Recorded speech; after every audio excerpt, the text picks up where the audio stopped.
So all this movement took a shape in the Constitution of India. Earlier, the philosophers like both the Jyotiba Phule and other people, they tried to teach wisdom, they tried to teach discipline, they tried to teach people meditation and change in their life. Islam, Sikhism, all religions taught humans to live peacefully with one another. But especially Varna Vyavastha was against this concept. It advocated a stagnant society. That is why we suffered a lot, and for a lot of period we were enslaved by the foreigners always. The Constitution of India changed the entire scenario. It advocated equality of opportunities in matters of education, empowerment, in all forms of empowerment. Education for minorities, especially secular education, was supported by the Constitution of India. In Article 45, free education was advocated. In 46, there is a support for the educational opportunities, educational empowerment of weaker sections, particularly of SC/STs. So, many changes took place in form of right to education and 86th Amendment. Even the Supreme Court told that at least 25% students must be from poor sections. So many changes which must be welcome were there in education's evolution. Sustainable development goals, they also included education.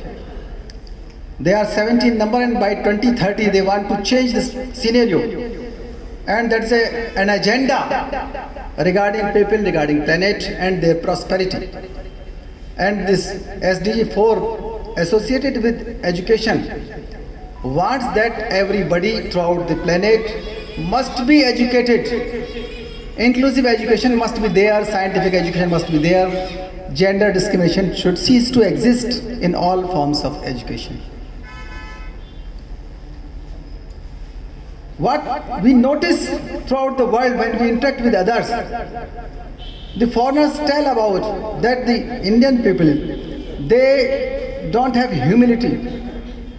They should feel that they are humble and they want to interact with others, they want to learn with others.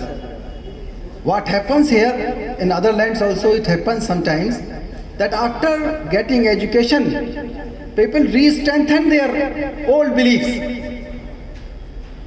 In new world, there is hardly any place for the dogmas, for the isms and for the philosophies. We can learn. We can have inspiration from old philosophies. But we will have to forget past to a great extent. Yuval Noah Harari says that forget about adults. So many things are welcome.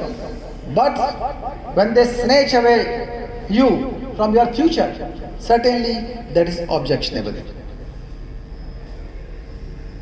What is required today? We need the education of science.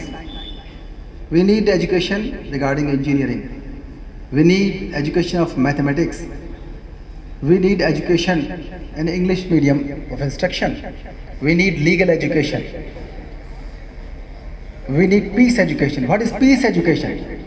Peace education means we should know about asking questions. We should know about conflict resolution. We should know about how to negotiate. If you begin to think that whatever your father tells, whatever your teacher tells, that is unchallengeable, who will suffer? Not only disciple, but the teacher will also suffer. And in course of time, you may be enslaved by other more intelligent groups. So why to take any risk? Please don't take any risk. Adopt these things. Nowadays, you think that computer hacking is there. In fact, hacking of humans has started. Hacking of humans means certain algorithms are there which watch your movement, what you buy, what you eat, what you like, where you go, who you like. Algorithms notice everything and they can change your likes and dislikes. In fact, this is human hacking. And you have to invent and reinvent again and again. Technology, you are not using technology. When you are stuck to your mobile phone and forget everything, forget the road signs, anything like that, it means technology is controlling yourself. So what is required?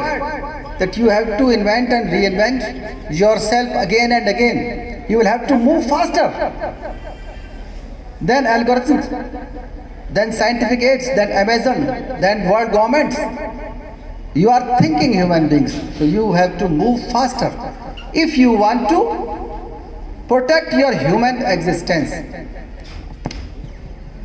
You have to learn how to innovate, and innovations must be respected. Your education must be linked to your jobs. Dr. B.M. Ambedkar, when you begin to go through his thoughts, he tells that education generates fearlessness in your heart. It generates discipline, it generates awareness about your rights and duties. And in course of time, you are not vulnerable to atrocities. This kind of education is required. And favorable action, favorable treatment must be there for weaker sections, minorities, and scheduled castes and scheduled tribes and other backward classes who are less qualified. Special support must be given to them. And job must be associated. New education policy also supports this.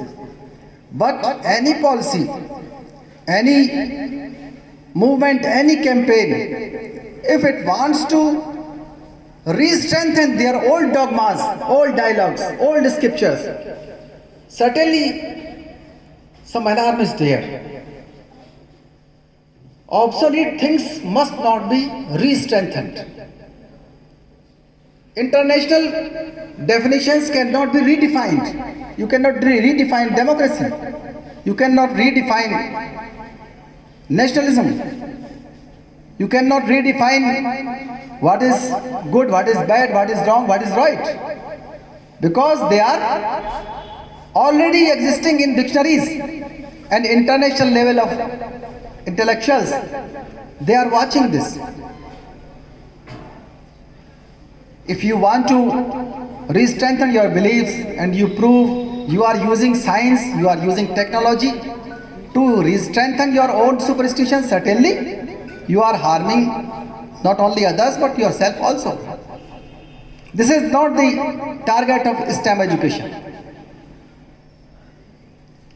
What today is required, you have to learn, organize and serve, because this is the only thing which sapiens had. It was different from their other ancestors. You can work in groups. You cannot work alone. So any kind of communalism, casteism, discrimination, if you suffer from these things, you ban your own interaction, you ban your own education. Nowadays, we need certain key skills. There is a psychologist, Dr. Laura Jona, who tells about that kids